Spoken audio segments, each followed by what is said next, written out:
Somewhere in the American Midwest, a river is fixing itself. No engineer drew up the plan, no committee signed off on it.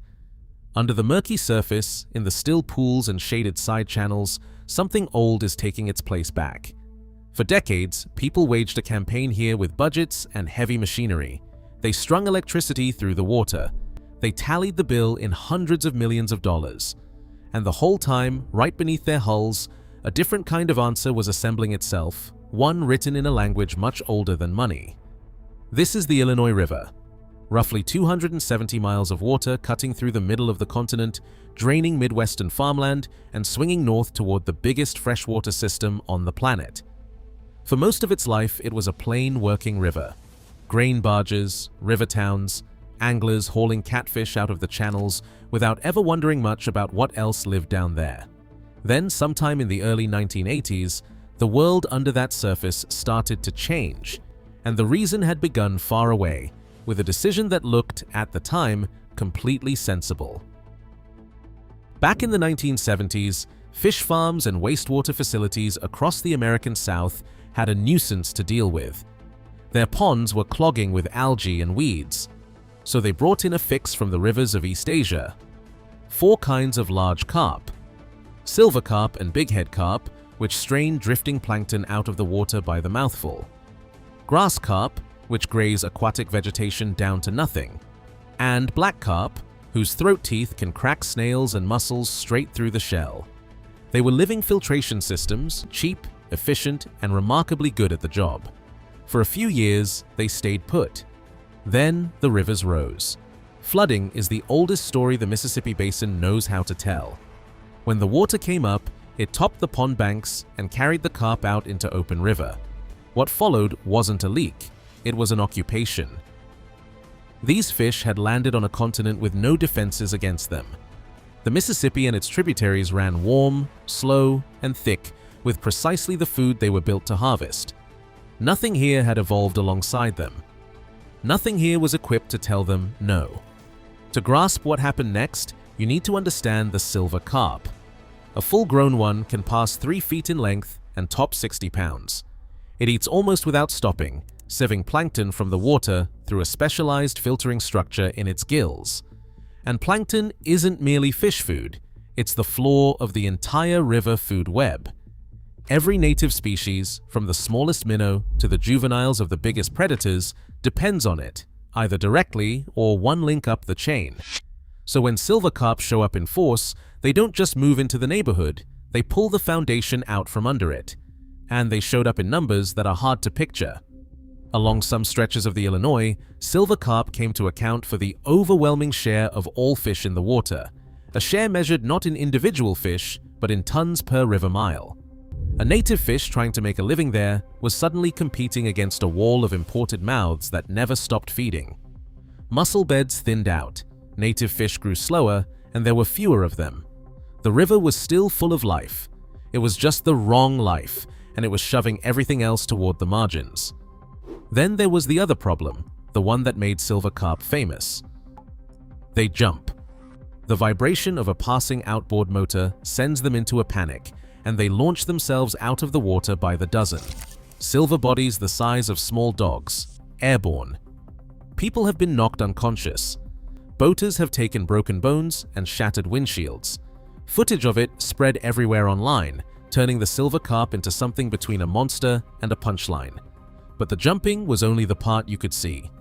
The serious trouble was happening underneath.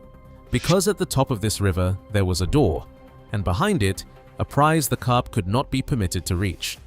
Through a network of canals around Chicago, the Illinois River connects to Lake Michigan. And Lake Michigan is one of the Great Lakes, which together hold a substantial share of the planet's fresh surface water and support a fishery worth billions of dollars a year. If silver and bighead carp reached those lakes and took hold, the damage could be permanent and enormous. The river became a front line, and the people assigned to hold it started spending. What they spent is the figure at the center of this story.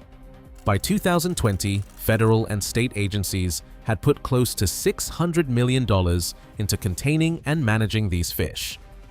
The researchers who arrived at that number were careful to add that it was almost certainly too low.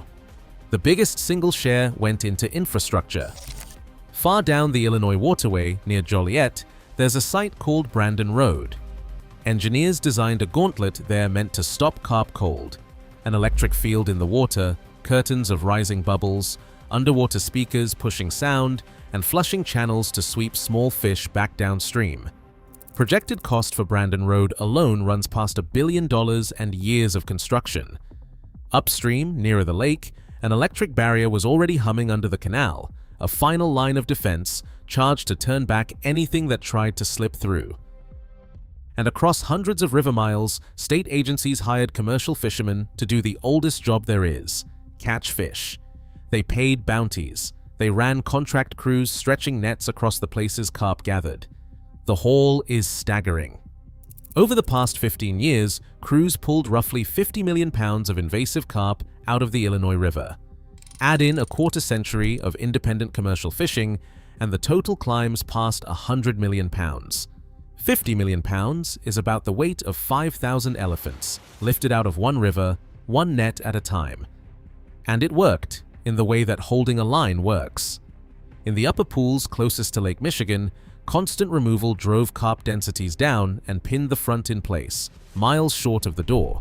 But that isn't a victory, it's a siege, an expensive one, with no end date as long as the enemy keeps breeding. And invasive carp breed like almost nothing else. A single female can release hundreds of thousands, even millions of eggs in a season. Ease off the pressure for a while, and the population surges right back. The people fighting this understood something sobering. They could contain the carp. They could not, by spending alone, beat them. Here's where the story turns. Because to understand what came back to this river, you have to first understand what had been taken out of it. Long before the carp, before the electric barriers, before the bounties, the Illinois and the wider Mississippi Basin held a different kind of power. They held predators, ancient native giants that had governed these waters for millions of years. Over the last century, one by one, we pushed them to the edges or erased them entirely. We didn't simply leave the river undefended when the carp arrived. We had spent generations dismantling its defenses ourselves. The first of those defenders is a fish most people have never thought twice about. In its native basin, the blue catfish is a heavyweight, a mouth like a cavern, and an appetite to match. For years, blue catfish and invasive carp shared the same water, and scientists assumed they simply ignored each other. No one had ever documented a native fish in the Mississippi Basin eating an adult bighead carp. The carp grew too big, too fast, for nearly anything to swallow. They seemed to have outgrown the food web they'd invaded. Then a research team went looking in exactly the right place. In a quiet backwater of the Mississippi near Alton, Illinois, they caught blue catfish and examined their stomach contents. What they found overturned the assumption. Adult silver carp weren't a minor entry in the diet. By weight, they were the single most important prey item. Silver carp turned up in 70% of the fish examined. Here was a native predator big enough and bold enough to take the invader whole. And it was doing it in the middle of the invasion without anyone directing it. The blue catfish had looked at this strange new abundance and recognized it for what it was. Food. That's the thing about a true heavyweight. The reason almost no native fish can eat an adult carp comes down to geometry. It takes an enormous mouth to engulf a fish 3 feet long. The blue catfish has that mouth. In the Mississippi Basin, where it has always belonged, it's one of the only native answers to the largest carp of all. It doesn't need to be stocked, managed, or coaxed. It only needs to be allowed to be what it already is, a predator at the top of its river, doing work no barrier can do, at no cost to anyone. The second defender carries a much heavier history. It's the emotional center of this story. Looking at an alligator gar is like looking backward through time.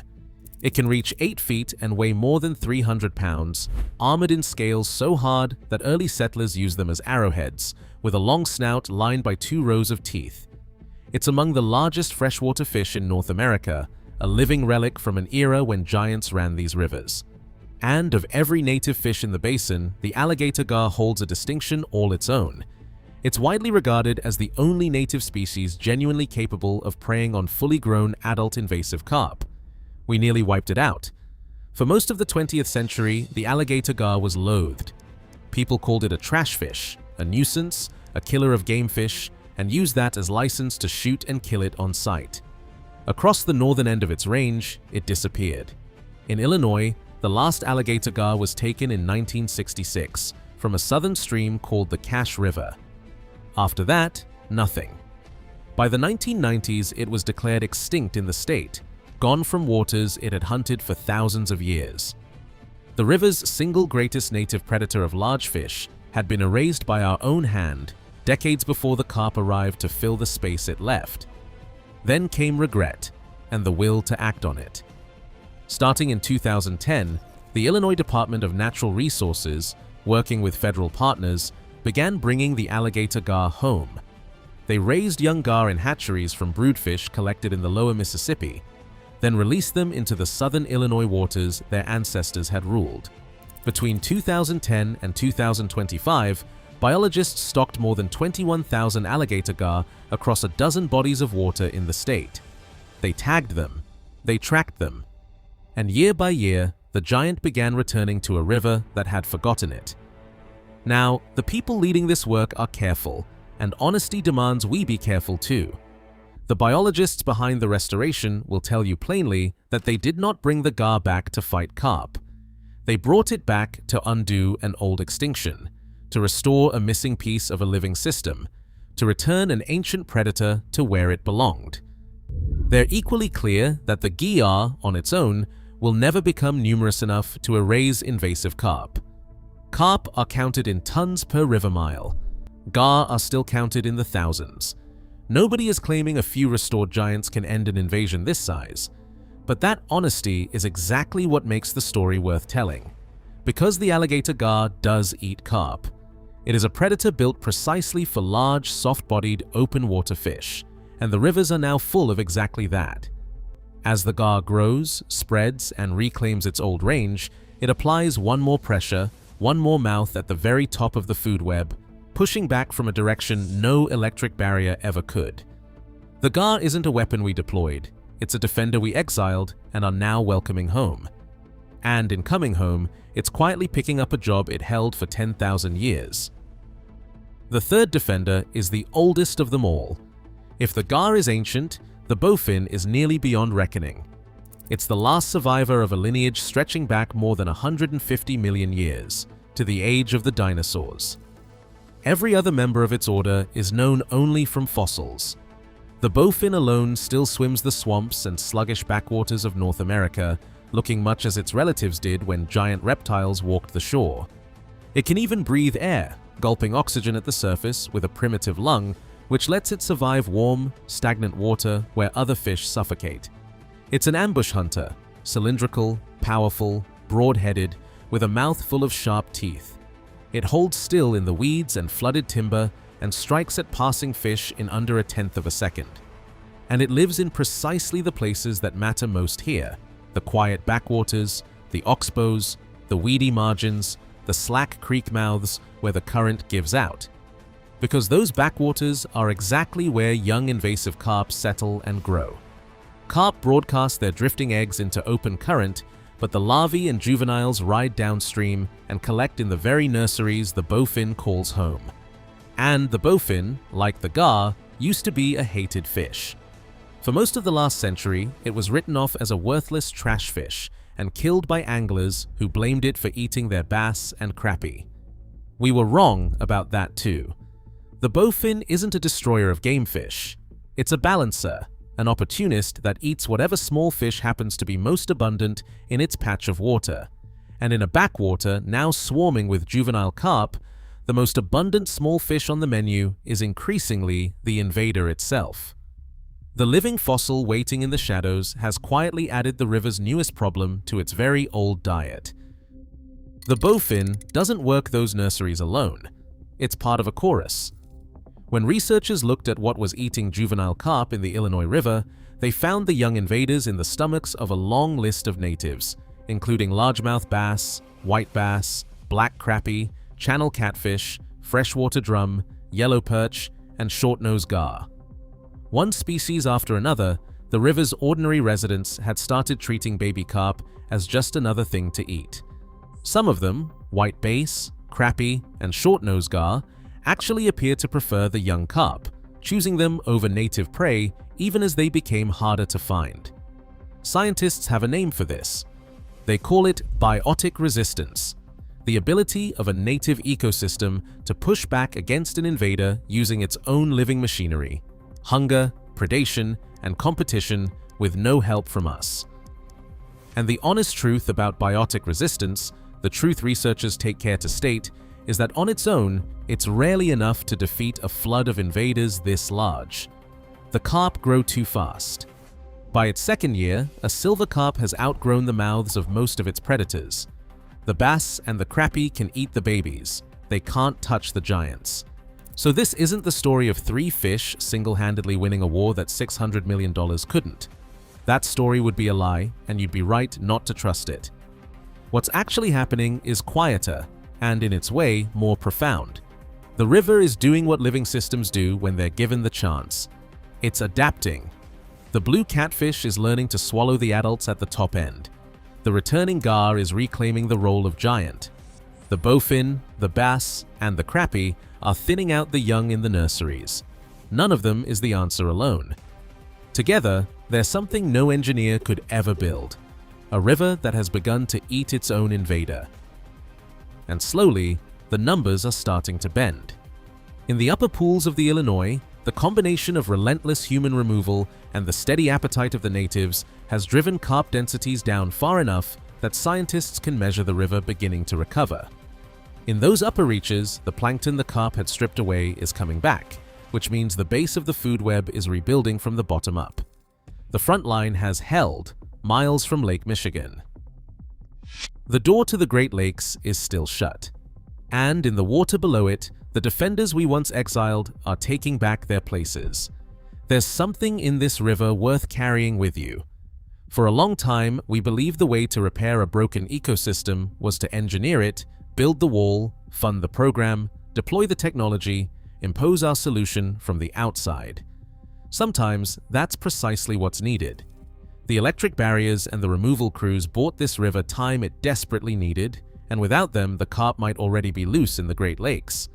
But the Illinois is teaching us something the budgets couldn't, that the deepest and most durable defense an ecosystem has is the one it grows for itself. Restore the predators. Bring back the giants we drove out. Stop killing the living fossil we labeled a trash fish. And the system begins, slowly, to heal along lines far older than any plan we could draw. Think about what the alligator gar represents. A century ago, we looked at the largest native predator in the river, decided it was worthless, and destroyed it. Now, facing an invader we can't defeat by force alone, we're paying to bring that same predator back, because we finally understand it was never the problem. It was part of the answer the whole time. The fish we banished is being welcomed home by a river that needs it more than it ever knew. And it asks for no budget, no contract, no committee.